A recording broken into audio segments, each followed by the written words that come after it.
Good evening, y'all. Welcome to God First Christ Gang Media News. Welcome to God First Christ Gang Media News. I am your host, Brian Taylor Bridges. Welcome to God First Christ Gang Media News. Y'all, come on in.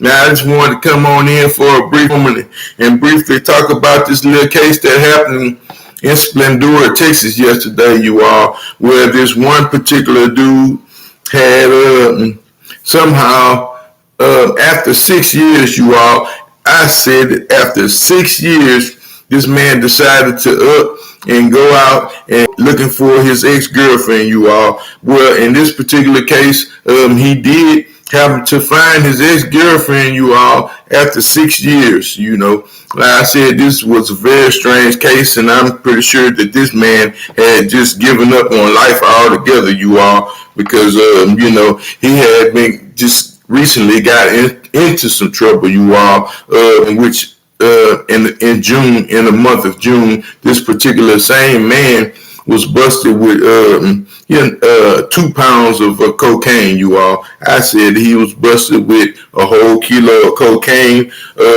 on his way to Louisiana, you all, in which he did place he was given a $250,000 bond, and the brother did make the bond, you all. So, like I say, he probably had some court dates and stuff coming up real soon, and just decided he was gonna go try to see his old girlfriend before, he potentially got in trouble, you all. And after he proceeded to go see her, I guess things didn't work out the way that he hoped that they would the first day. But he proceeded to get belligerent with her on her job, and I guess he was pretty much being jealous, you all. And after she hadn't seen him in so long, you all, she just really couldn't understand it, or none of the actions that was actually happening, and she proceeded to ask the man to leave, you all.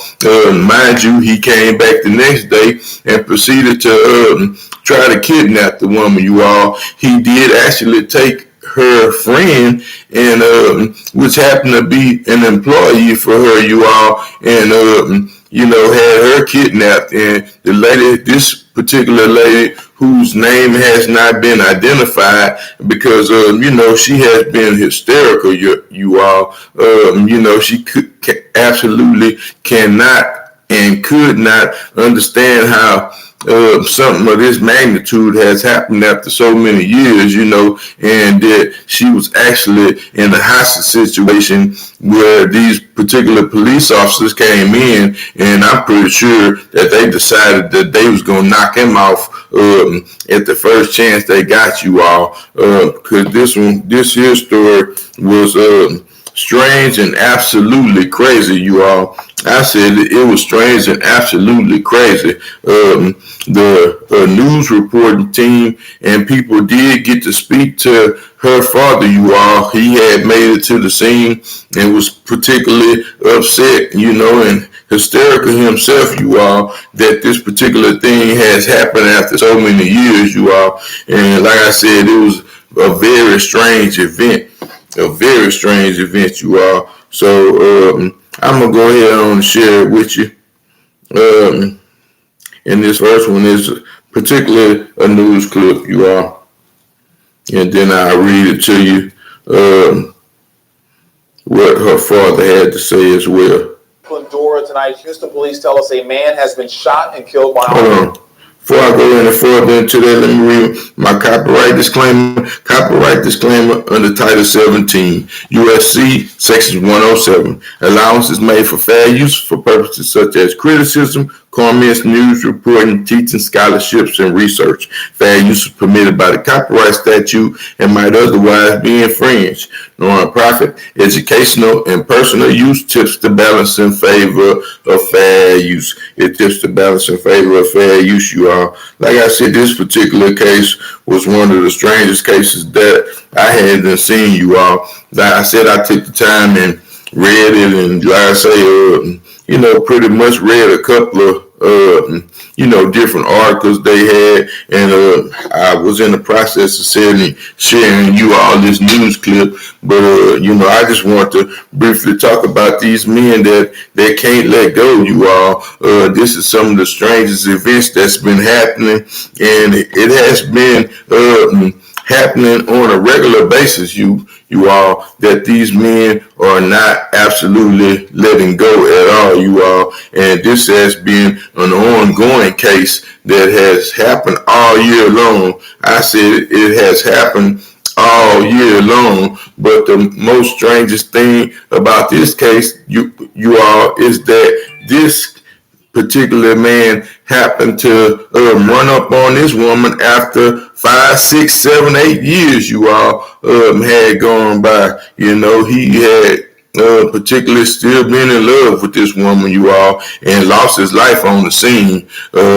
These officers was on the phone with not the suspect, the victim, you all. My apologies. The officers was on the phone with the victim while she was actually in the car with the man, and proceeded to jump out, you all, as she asked them to go use the restroom. I do have a clip and an article. I always like to read the articles because the articles give you a whole lot more in depth of what had actually going on, you all. Thank you for joining us. I'm Keith Garvin. Good evening, I'm Daniela Guzman. That shooting happened at a gas station on Highway 59 and FM 2090. KPRC2's Rosanna Aragon live at the scene right now with the very latest on the bizarre chain of events. Bro?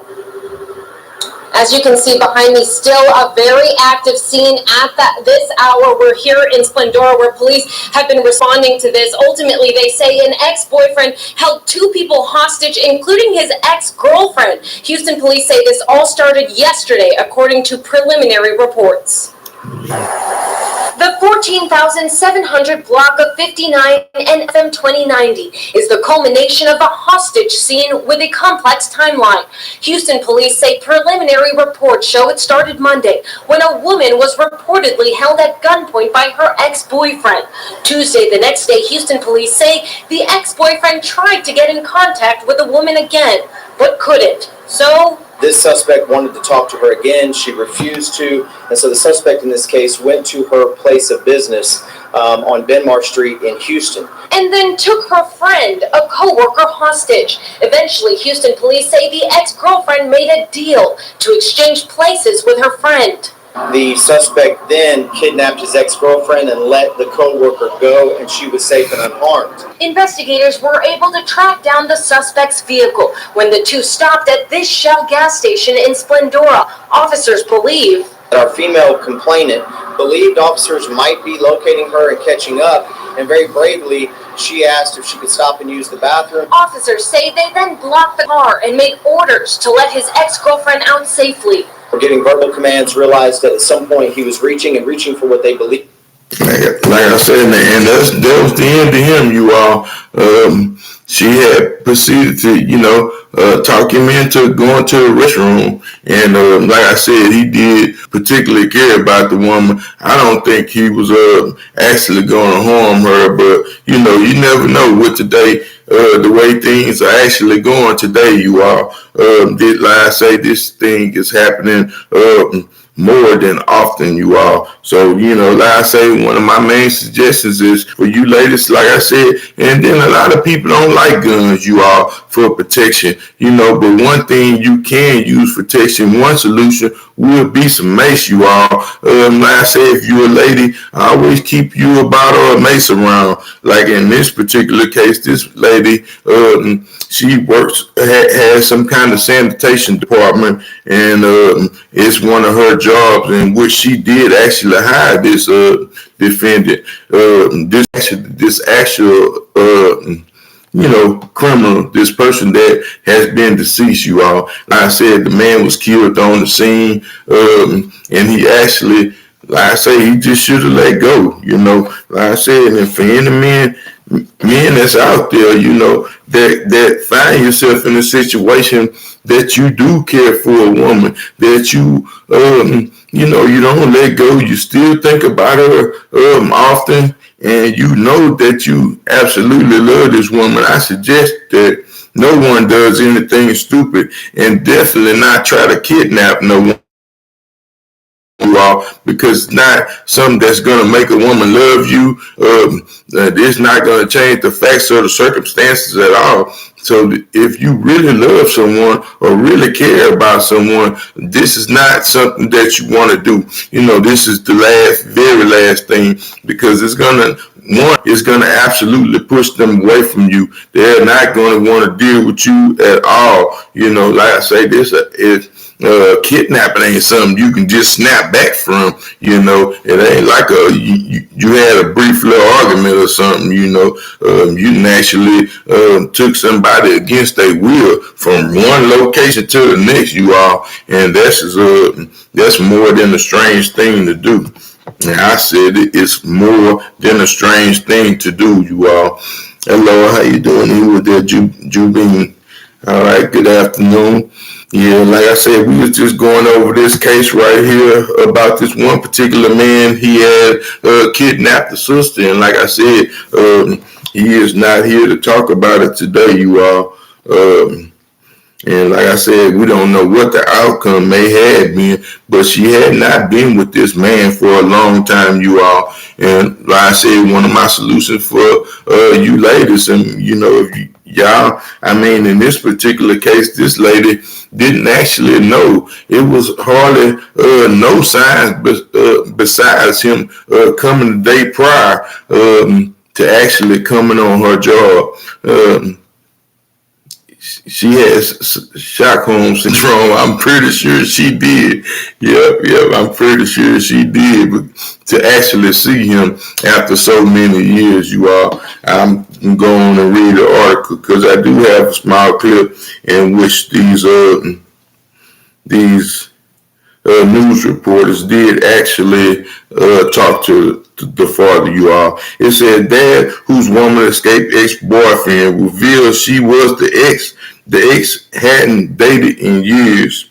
It says Splendora, Texas, you all. A woman who police say was kidnapped by her ex-boyfriend is shaken up but safe a day after her quick thinking allowed her to escape captured clutching the Splendora gas station. It was there that the ex-boyfriend, whom Montgomery County Authority identified Wednesday as 52-year-old Melvin Porter. Melvin Porter was confronted on Tuesday night by the Houston police officers who shot him to death when it appeared that he was reaching for a weapon and was ignoring commands, you all. It said police also said that Porter kidnapped the woman's employee before she offered to trade herself, you all. Like I said, and that was the most honorable thing to do. Like I said, after she calmed down, and it is absolutely going to take her some days to calm down. The lady might actually need some counseling, you all, because like I say, this thing happened so fast, because as soon as she jumped out the vehicle, these officers were proceeding and were firing, you all. I said it. They were proceeding and they were firing, you all.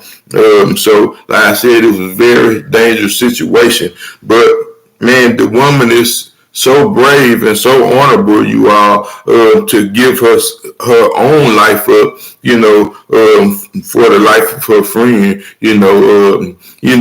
to actually buy some more time, you all, because ain't no telling what he may have done her friend, because I'm pretty sure he wanted to shut her up, and that brings me back to one of my favorite movies, That Man on Fire. That was one of the greatest sacrifices that I had ever seen, somebody giving their own life for the life of a child or for another human being. One of the greatest movies I ever seen by Denzel. It says ABC 13 learned that Porter has an extensive criminal history dating back to 1991. He was charged with attempted murder in 1994 and sentenced to 10 years behind bars. It said most recently on June 16, he was arrested in Louisiana. Officers found 2-pound brick of cocaine during the traffic stop and set the bond at $250,000. Me too. Already, Javine. Melvin was tripping and ain't That box good at, oh, okay. Ain't no box that good for real, huh? Since the ordeal came in, Eyewitness News had learned more details about Porter, the victim's relationship. The woman and the father spoke to ABC on Wednesday. It said Albert Barnes, the kidnapped woman's father, described the couple's relationship in recent years as professional, you all. It said they dated for a quick while, but from what I understand, they haven't dated since 6 or 7 years, Barnes said, adding that their daughter, who owns a safe environment service provider company, allows Porter to work with her, you all. So I'm pretty sure, I'm thinking it's one of those kind of companies where they may go to these different store locations and possibly clean up and sanitize these different bathrooms, so forth and so on. Hey, baby. It said, up until chaos unfolded on Tuesday, Barnes wasn't aware that they had any problems with each other. It said the victim, who isn't identified in this story, said Porter became jealous and aggressive on Monday, you all, when he arrived at her workplace. She told him to leave. The very next day, she says Porter showed up on another location at her business and kidnapped one of her employees at gunpoint. According to the police, the ex-girlfriend made a deal to exchange herself for the co-worker, you all. And it's, like I said, that was a most honorable thing to do, because it was very dangerous, you all. Like I said, I'm pretty sure with all the things that he had going on with himself, I'm pretty sure he wouldn't come back with her no time soon, you all. It said while she was on the phone with the police, the ex-girlfriend asked Porter to pull over at a Shell gas station on the East Texas Freeway so she could run in the bathroom, knowing the officers were closely behind, you all. In a matter of seconds, 4 officers opened fire on Porter. It said, like any parent whose child was put through a dangerous situation, Barnes didn't hold back on what he thought of Porter. He said, I would put my hands on him myself and give him what he deserved myself, Barnes told the witnesses. It said, I asked if she was all right because I don't know or expecting explicit, you know, he used curse words, you all. It said, yeah, she wasn't shaken up. It said, despite his fury and him being so upset, you all, the dad was glad that she made it home safely. It said while Barnes and the daughter escaped unharmed, Houston police have already counted 46 homicides related to domestic violence this year, you all, according to 42 last year. So, I mean, you know, we have lost 46 people already this year due to a crime of this particular nature and this particular statute, you all. Like I said, it's very sad. You need that. Yeah. Instead of, yeah. That's right. Like I said, like this is like, but it was really no way for her to know because they was not in no relationship, you know. Like I said, they had been separated so long, you all. So this was one thing that was particularly hard for her to you know, kind of snap into, you know, kind of, you know, like I say, he came the day before, but after she had then asked him to leave, you know, he proceeded to leave, you all, and just popped up the next day. You know, maybe he was on some drugs or something, you all. But like I said, it was a quick thing for her to do, to be fast on her toes and thinking, and to not give up, you all. Like I said, for you ladies, like I know y'all out there, y'all don't want to pack these different weapons. A lot of ladies, you know, are actually afraid of firearms. But mace is something good, you know, maybe some kind of key knife, something you can use, you know, possibly fast, you all. And if you're out there on your jobs and so forth and so on, like I'm I'm pretty sure this lady had some kind of particular earbud, you know, where she was still able to actually be on the phone with these particular officers without this man even realizing that you are. Like I said, this was a strange one right here to me, you all. But, you know, thank you for joining me, Jude. Yep. And I just wanted to come in for a brief moment and pretty much talk about this one. You all, like I said, it was a strange one. And, you know, thankful the sister is here today. You know, I don't know if she going to come on and talk about it, or she might not ever come back on and talk about it. But, you know, she is safe and at home, you all. So that's one thing to be thankful for. God first, Christ game. Yep. Yeah, he was great as you been. Thank you, bro. Thank you for joining me. I appreciate you. See you in a minute.